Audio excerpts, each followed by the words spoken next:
there's no better animal to represent the story of the ocean with all its splendor and uncertainty than the killer whale, or as it's scientifically known, the Orcitis orca. The orca lives in every corner of the ocean, from the Arctic to the Atlantic, the Southern to the Indian, to the mighty Pacific and beyond.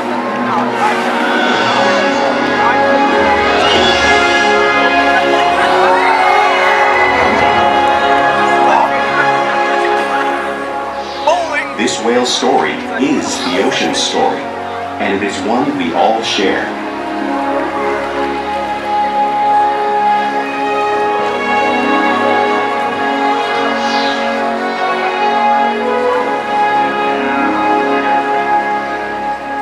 Welcome to SeaWorld's Orca Encounter.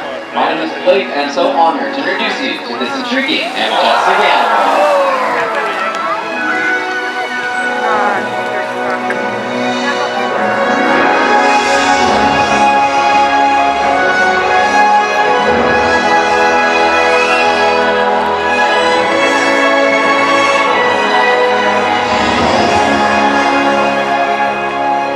Quite like seeing a killer whale up close and learning more about them and their natural behaviors. We hope that this orca encounter will help you all better understand these magnificent creatures and all that they represent.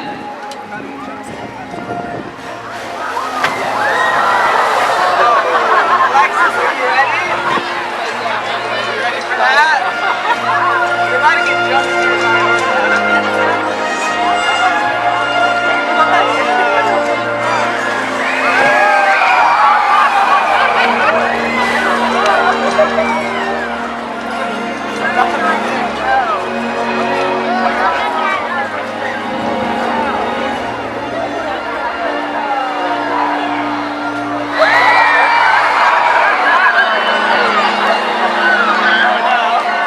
While they are found in every ocean, orcas living off the coast of Iceland are quite different than those near Costa Rica.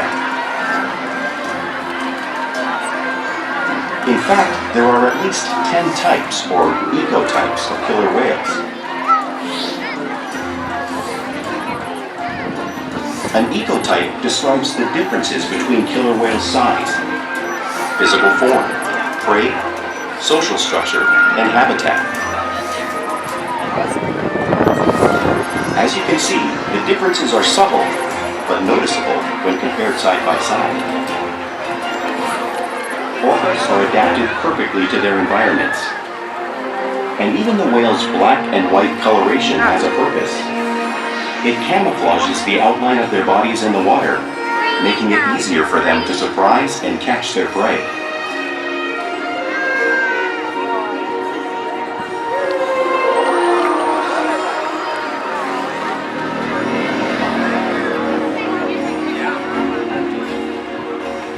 When viewed from above, the black of the whale blends in with the dark depths of the ocean.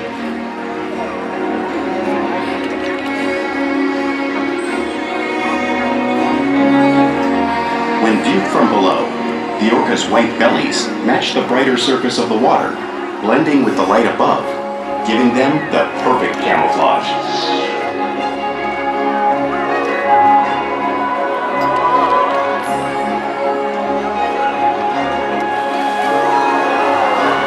Killer whales truly are incredible animals, and my friend Orchid is going to help me show you some of their physical characteristics.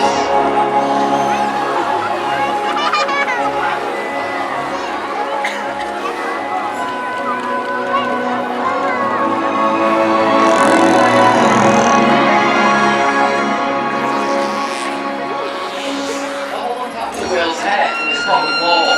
It's perfectly designed for getting a quick breath of air at the surface of the water. It's also how the whales make the vocalizations that you're hearing. Even the location of their eyes works to their advantage. It looks like their eyes are located in that white patch. That's actually a visual distraction. Their eyes are really located just in front of that white patch, perfectly camouflaged from crouching prey. The fin on top of the whale's back is called a dorsal fin, which helps stabilize the whales as they swim, and it regulates their body temperature. There's no bone or muscle in the dorsal fin, so just like Keet, you may see it curve over. The flippers on either side of the whale are called pectoral flippers, and they're mainly used for steering and stopping. pectoral flippers have 5 bony digits inside of them, just like our human hand.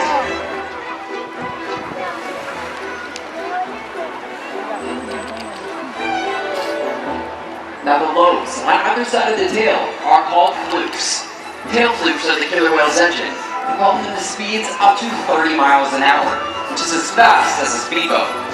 But they swim the fastest, and they use the most power when they're propelling their nearly 10,000-pound bodies all the way up, and of course, out of the water.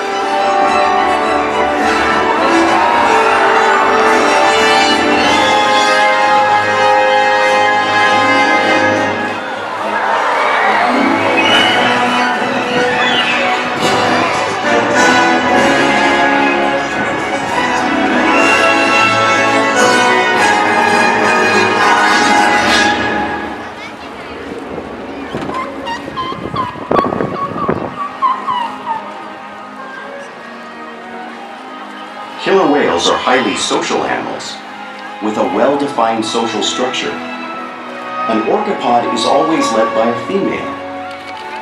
Though just half the size of her male counterpart, she is in charge. It's all about attitude, not size.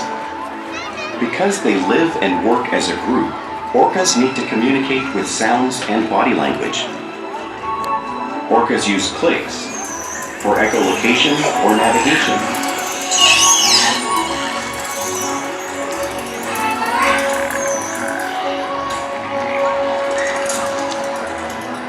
Whistles to socialize in the pod. And calls for group coordination and hunting.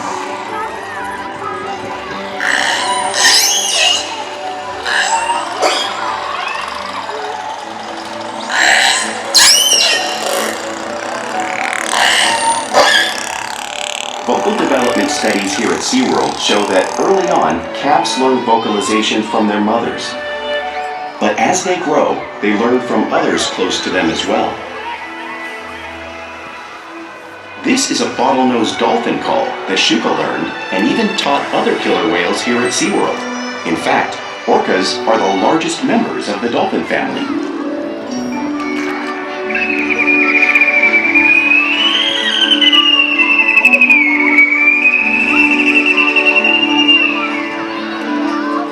Whales here and in the wild use vocalization to communicate all the time.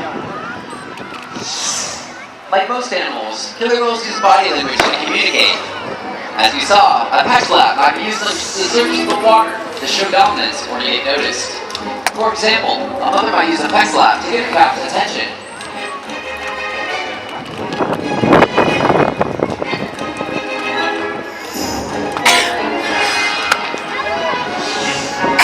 But when they really want to be heard, they reach.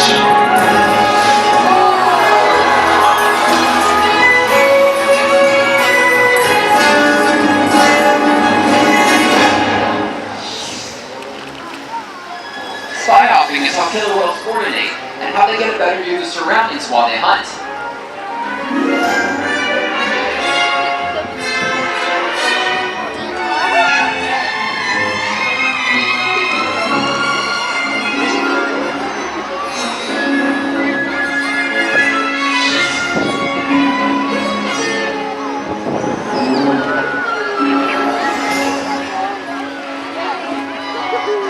Fluke slaps are another form of communication that killer whales use, both out in the wild and also right here at SeaWorld.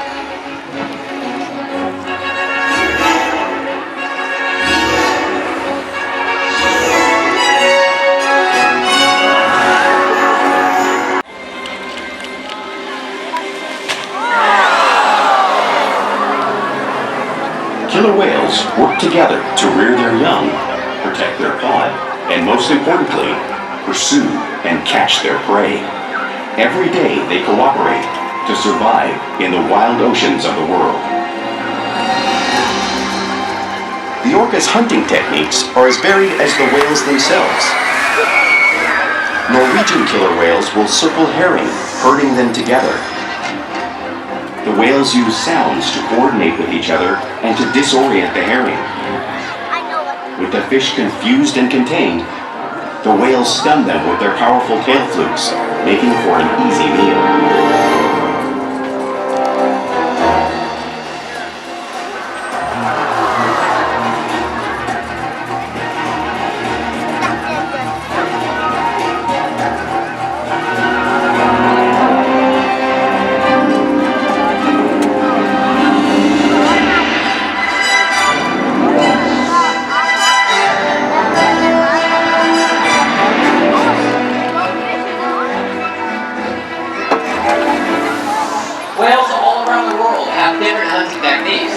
Killer whales in the southern hemisphere will capture sea lions by pulling them straight off the beach.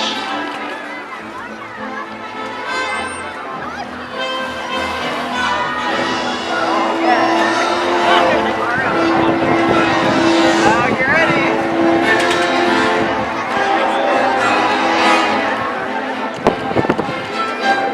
Antarctic killer whales will create waves that wash over floating ice, knocking seals into the water. Two of our whales are doing a fast swim, showing off that high energy behavior and those impressive hunting abilities found all around the world.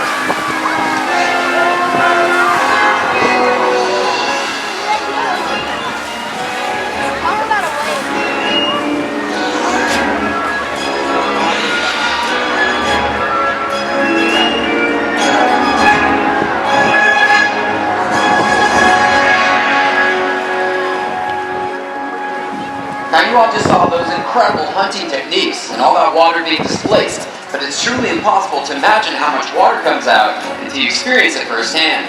Lucky for all of us, we have two very brave volunteers who are going to come down and experience the power of killer whales' waves. So, if you two ready to get even more wet than you are off? Alright, let's go. A big round of applause for encouragement. Come on now, guys. Alright, you're going to take a seat right over there. Alright. Now this is 55 degrees salt water and it's really cold. You guys ready for it? Yeah? You already got goosebumps, so this is perfect. Alright. We have Orchid coming over. I'm just going to get out of the way. You know, a microphone and everything. But you guys hold on tight. Here she comes.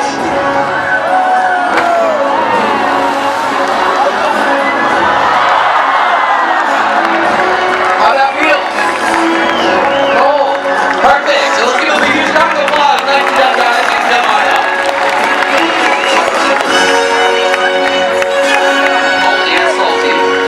Part of everyday life for killer whales. It's how they teach their young to hunt, and it's how they practice their skills as they grow. Killer whales spend a lot of time interacting and showing off their playful side, both out in the wild and right here at SeaWorld.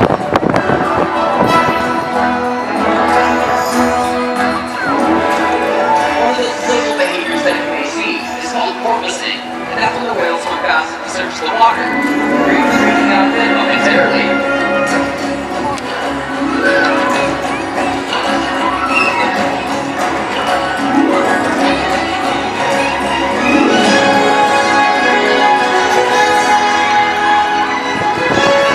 Show this right now. And you can see whales do this when riding the wake of a boat or when surfing a wave.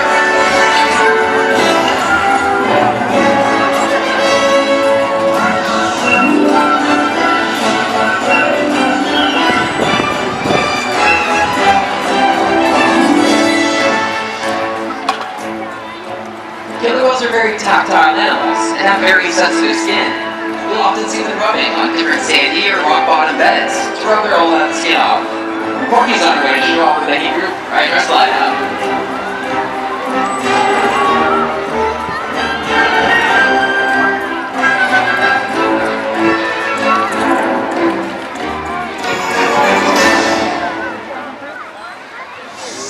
You'll also see killer whales imitating one another. This is how they teach each other new things. Our whales are constantly mimicking and learning from one another right here at SeaWorld.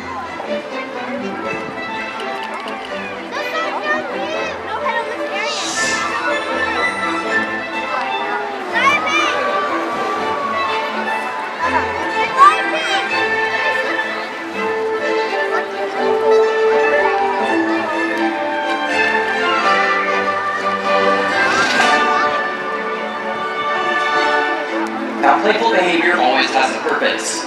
A tail whip might be used to stun a school of fish. But today, a tail whip might just be stunning those sportsmen have to sit in our soak zone.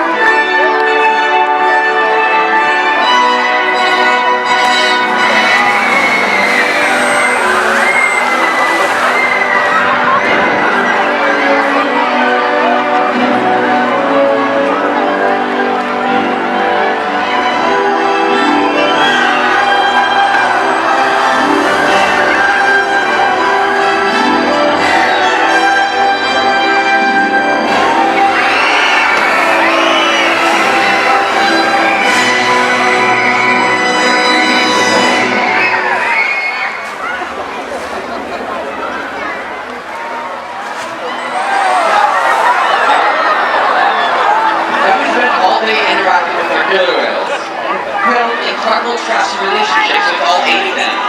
In fact, all of our whales take an active role in participation in their own healthcare and well-being through the use and training of husbandry behaviors, which are behaviors that allow us to take care of the whales. One of the first husbandry positions that a whale learns is to flip over and present us with the bottom of the tail fluke. In this position, it gives us a great look at their entire body, but it also allows us to usher a voluntary blood sample with the veins running through the underside of the white tail flukes, just like you see Ikaika offering right up there. Now, we also weigh the whales once a week. The whales will slide up onto a giant, killer whale-sized scale, like you see in the video behind us, and allow us to monitor how their weight fluctuates week over week. This ensures that our adult whales are maintaining a healthy weight and that our little whales are growing properly. We can even ask for something as incredible as a voluntary ultrasound or X-ray from our whales. All of this is due to the incredible trusted relationships that we build every single day right here at SeaWorld. Now, I would like to introduce you all to one of my very special favorite whales. He's on his way over to the slide out. This is 22-year-old Ikaika, and Ikaika weighs over 10,000 pounds. Let's give him a big round of applause when he comes up. Now, Ikaika actually participates in a hearing study that we are using to find out if there's lots of noise pollution out in the open ocean. And through that study, we've actually found out that Ikaika hears at a much higher range than the average killer whale. Ikaika is a true ambassador on helping us protect his natural counterparts, and I hope that he inspires you to do the same today. Killer whales are a massive, incredible animal, and we're glad that you guys have the opportunity to come and be inspired by them all today. The whales here at SeaWorld have helped killer whales in the wild by participating in many research studies. One ongoing study monitors the whale's heart rate and breathing to understand how marine noise pollution from ship engines and other sources affect wild populations. In another study, scientists from NOAA, the National Oceanic and Atmospheric Administration, took measurements of the killer whales living here, including pregnant whales. By comparing these measurements with drone footage of killer whales in the wild, scientists are able to monitor the wild population's nutritional and reproductive states. Other research has been done here at SeaWorld on the mother whale's milk composition. This research will help create an effective model to understand how toxins in the ocean impact wild killer whales and their milk supply. What we learn from the whales in our care every day is actively helping whales in the wild survive. And just by being here today, you've supported our rescue, research, and conservation efforts all around the world. If we work together, like the killer whale, we can protect the future of the Orca and this beautiful planet that we all share.